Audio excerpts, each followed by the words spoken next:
माणूस परिवार महाराष्ट्र राज्य आदर्श कार्यकर्ता गौरव समिती महाराष्ट्र राज्य यांच्या वतीने झेप फाउंडेशन पुणे या फाउंडेशनला समाजरत्न पुरस्कार प्रदान 9 फेब्रुवारी 2025 रोजी गणेश सांस्कृतिक hall English school Tilak road Pune येथे समाजातील विविध घटकातील संस्थांना व्यक्तींना आदर्श कार्यकर्ता पुरस्कार 2024 प्रदान करण्यात आला। यावेळी प्रमुख पाहुणे माजी आमदार उल्हासदादा पवार, आमदार हेमंत रासने, माजी महापौर कमलाताई व्यवहारे, स्नेहल पाडळे, माजी नगरसेवक विजय मलेचया, संस्थेचे कार्यकारी अध्यक्ष दुष्यंत रांजे, सुरेंद्र दादा जगताप तसेच विविध क्षेत्रातील मान्यवर उपस्थित होते। झेप फाउंडेशन पुणे महाराष्ट्र राज्य संस्थेने अनाथ आश्रम, वृद्धाश्रम व पर्यावरण विषयी आजपर्यंत केलेल्या कार्याची समाज उपयोगी कार्यक्रम राबवले, याचा आढावा घेऊन माणूस परिवार महाराष्ट्र राज्य संस्थेने यावेळी झेप फाउंडेशन पुणे महाराष्ट्र राज्याचे संस्थापक अध्यक्ष कांताभाऊ राठोड, संस्थापक सचिव शिवाजी मुसळे,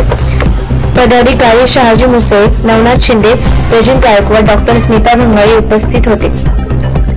तसेच सत्य फाउंडेशनच्या अध्यक्षा गीतांजली जाधव व डॉक्टर स्मिता भंगाळे मॅडम यांना राजमाता जिजाऊ झुंजार महिला पुरस्काराने गौरवण्यात आले। या कार्यक्रमाच्या वेळी स्टेजवर चिठ्ठ्या टाकून आदर्श कार्यकर्ता निवड करण्यात आले।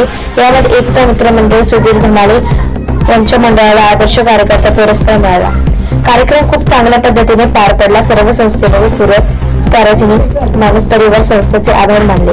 विविध क्षेत्रातून मित्रमंडळांनी समाजरत्न पुरस्कार मिळाल्याबद्दल अभिनंदन केले। अजिंक्य महाराष्ट्र न्यूज सोबत प्रतिनिधी गोपाळ भालेराव।